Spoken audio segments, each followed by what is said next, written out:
this right here is a fucking huge story. This has been like going on for like over a year now.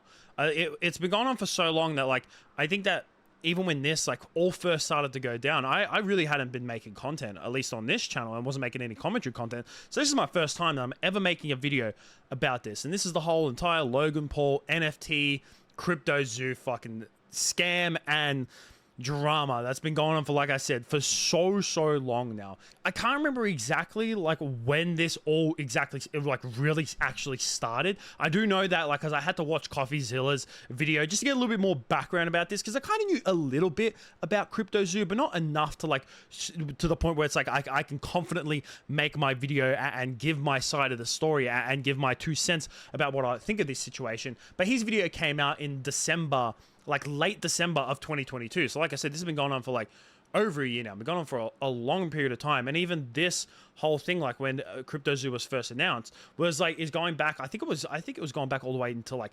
2021. So, and to give you a little bit of background information, like if you don't want to click on another video, if you do want to go watch CoffeeZilla's video, it's his most popular on his channel. Definitely recommend go watching that, because it will give a little bit more information and background about like the whole entire reason why like it turned out it like he was saying that it was a scam and why things are bad. But I'm going to give a little background about what CryptoZoo actually was. So it came out as like an NFT game, and there's a lot of NFT games. I'm not really sure like at now, because NFT is like dying. Let's be honest, NFT is fucking dead. Like it is dying so hard, especially with the whole Bored Ape like situation. Just seeing like all their NFTs crash. NFT is like pretty much dead. So I don't know if there really is too many NFT games going around, but this was like not really like, you know, not out of the blue, but it wasn't uncommon, because like I said, there was actually a decent amount, at least in like, you know, 2021 and 2022 when NFTs were going around. This was pretty big. And that the way that the game would work is that you'd purchase an egg, and then you'd hatch that egg, and then that egg would come out to be an animal. And then if you purchase another egg and hatch that one, you can then crossbreed those two animals and then get like a crossbreeded animal. And you keep doing that and crossbreeding more animals to the point where you get these really rare crossbreeded animals, and then you'd be able to like burn, I think you had to burn like their zoo or sell it itself, and then you'd be able to like get more of like the crypto zoo money, which then you could either buy more eggs with, or you could pull the money out. So really, like I said, it was a lot similar to a lot of other NFT games. The only thing is that like this NFT game was supposedly where other NFT games are more about chance of whether, you know, there was a 1% chance of getting like the rarest NFT. This was more player built, is how it was like put out to the public, that this was more player built. But the reason why this started to become, and a lot of people like trusted Logan Paul when it came to this, and they were like, yeah, we're going to invest in this. I'm going to put a lot of money into this. And some people put like, there was one guy in CoffeeZilla's video who put $500,000 into Crypto Zoo. But the problem is that when this game originally launched, the eggs weren't hatching, and the whole entire code of the game wasn't working. So people couldn't hatch their eggs. People had spent so much money into this game, and the game, and not just that, but there was also a supporting zoo token, like cryptocurrency, that was actually supported with this, and that crashed after everything stopped working. So all of a sudden, a lot of people have money in this game, and they can't, it's literally just nothing to do. They have no money whatsoever. It also came out, like I think before the game came out, that, you know, Logan Paul was talking about how a lot of the animals that they were developing for this game were like handmade, and, you know, it was them doing themselves. But then it turns out that when some of the images came out from this game, it turned out that the images were actually just Adobe stock photos just put together. So it was literally just like 2 Adobe stock photos. There was one that's popular, I couldn't find it, but one that was really popular. It's like, it was just a panda, like that was an Adobe stock photo, and then like an elephant's face kind of like, you know, photoshopped into the panda to make it look like the panda had an elephant head. People were coming up and saying that it was a scam because they had spent so much money into this crypto zoo, and then they couldn't hatch their eggs. The game itself wasn't working. Not only that, it came out that apparently there was around about $1 million that hadn't been paid towards the developers. So there was so much going on with this, and for a long time Logan actually didn't talk about this. For a long period of time, he like didn't talk about it on his podcast, seemingly just abandoned the project. Like, things just weren't working, and instead of like acknowledging things, he just kind of went silent. He just went silent and didn't say a fucking word. But then today, well, at least yesterday, from the moment that this video is coming out, Logan Paul has now issued a total refund of money of everyone who invested into Crypto Zoo. And he's put out this entire tweet. I'm not going to read the entire thing because it is relatively long. So if you want to go and read it yourself, you definitely can. But we're just kind of going to go, over this and just kind of go bit by bit. Well, not really bit by bit, but just mainly the big things that I just kind of like, want to question when it comes to this tweet. And also, not just the tweet, but also, the website itself and something that's actually put into the website. And why I think that, there is a lot of people that are still defending Logan Paul over this, and I don't think that they should. They honestly should not still be defending Logan Paul. I know there's people saying like, oh yeah, what are these people going to make now about this video? Doesn't matter. So many people lost their money still. So many people lost so much money for a long period of time. This took him too long, almost too long to come out with this and actually do this. He should have acknowledged this from the start. So at first, he does talk about this, and he talked about it a lot, about how, put a lot of money into this, and him himself is saying that he's buying back in this buyback program, he's himself committing more than $2.3 million to buy back everything. I don't know about personally, because like, isn't the money just in, like, you've obviously got this money from CryptoZoo, so I don't know about personally, you just give them their money back. So I'm not 100% sure about why he's taking out, his personal money. It should just be the money that, they paid to you because they paid to your game.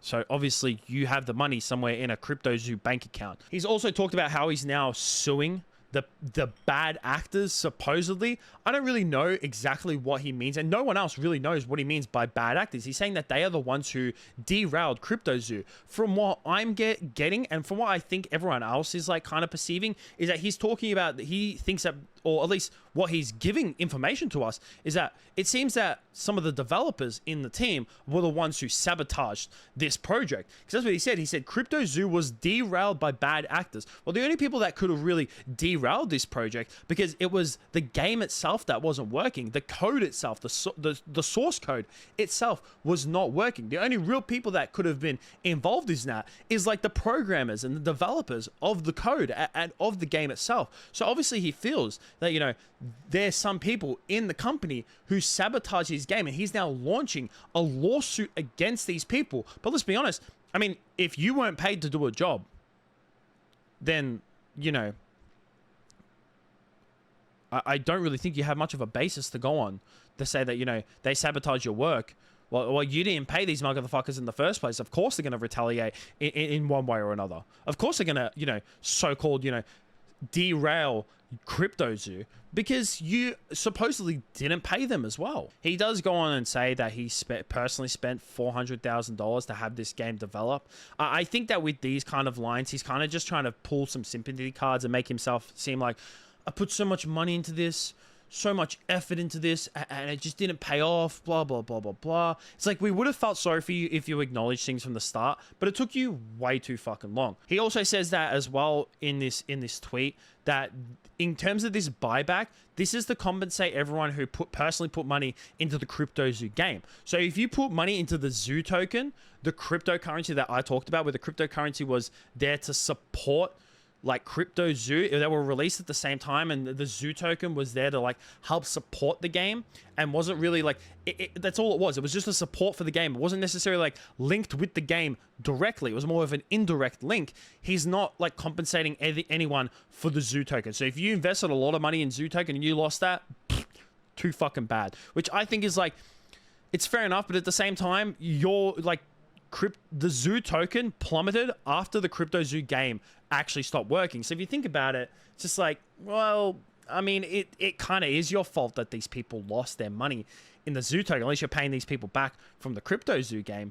But, they also did lose money because, from the people that invested in the cryptocurrency, because the game itself didn't actually work. There's also this screenshot as well, which I think is from the website of the game. I'll show you the screenshot in a second, but I just want to talk about one thing before I do, is that I don't know where this screenshot is about the waiver and claims, like the terms and conditions for accepting your buyback, but I tried clicking on the link in the tweet of the eggNFTbuyback.com, and when I clicked on it, Telstra, which is like an internet and mobile provider here in Australia, they blocked the website. That's right, Telstra themselves, because you know, I'm with Telstra. They blocked the website. Yeah, to me that just I was just like, damn, that even Telstra themselves know that this whole NFT shit is a fucking scam. Onto this tweet, onto this screenshot as well. So this guy is a lawyer right here, and he has screenshotted the waiver and claims release. And what this waiver and claims release is saying is that if you accept the terms and conditions to be able to get your money back from the NFT, from the money that you put into CryptoZoo, you are essentially saying as well, you have to accept to these terms and conditions. And it's quoted here, by accepting these terms, you acknowledge and agree that you are waiving any actual or anticipated claims against Paul, as well as against any related personnel, affiliates, agents, partners, employees, services, or representatives for monetary or equitable relief airing out of or in connection with CryptoZoo, including but not limited to this buyback, your purchase of any Zoo tokens, or your purchase of any CryptoZoo NFT. So essentially what this is saying is that if you invested into CryptoZoo, you lost money, and you are currently involved in the lawsuit with Logan Paul, somehow, like anyway, involved in any way possible, and you want your money back now with like through this buyback system, you have to also say that you are no longer well, not that you're saying, you have to legally, in a terms and conditions, you have to legally accept that you cannot be a part of any current or future lawsuits against Logan Paul, because people started suing against Logan Paul because he has a massive lawsuit. And from what I've read on Twitter as well, because I saw CoffeeZilla retweeted this exact screenshot from the waiver and claims release, and saying that, you know, there is a massive lawsuit against Logan Paul and he's currently losing it, which, you know what, doesn't fucking surprise me. It wouldn't surprise me one bit, which also gets me to like one thing that I was like really thinking about. And like, I saw a lot of other people talk about it when it came to this situation on Twitter as well.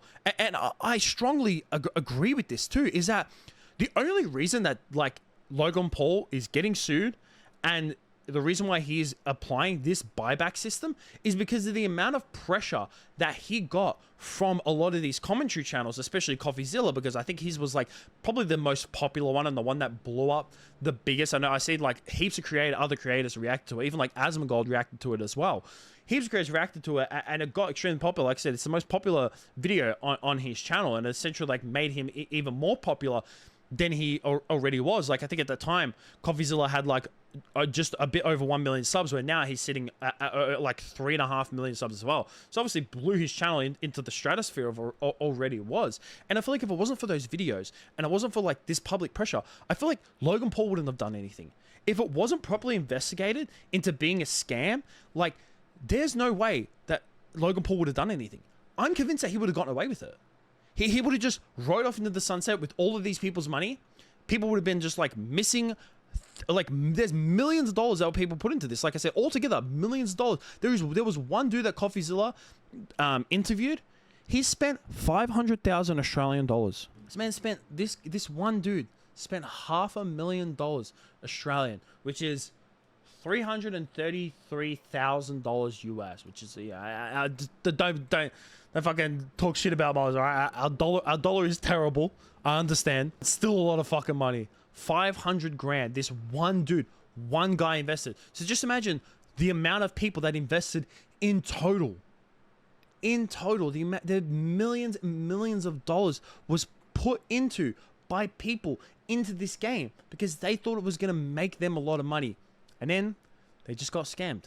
And Logan Paul just went completely silent. And the only reason he started talking about this is because people on YouTube started to talk more.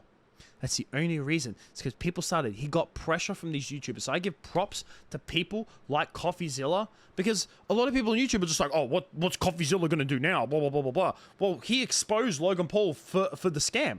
It's still a scam. I'm sorry, but it still was a scam. It essentially was a scam, and it didn't work.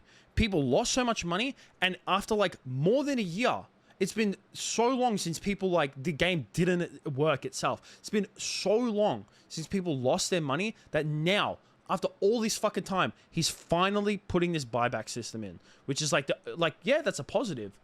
But still, I don't think it's anything to like, just go, oh yeah, he's off scot-free now. He didn't do anything wrong whatsoever. No, he obviously fucking did. It's good to see that he did it, but damn, I feel like if it wasn't for the pressure from all the people that made videos about him, he wouldn't have done shit. He would have done fucking nothing. So yeah, let me know what you guys think about this whole situation down below. I'd like to hear your 2 cents about it. Like, are you completely forgiving Logan Paul now? Do you think that, like, his reputation is saved? Or do you think that's just like, you just think the exact same? What do you think about this crypto zoo thing? Or just the whole entire situation? I'd like to hear what you have to think down below. That's it from me. Peace out.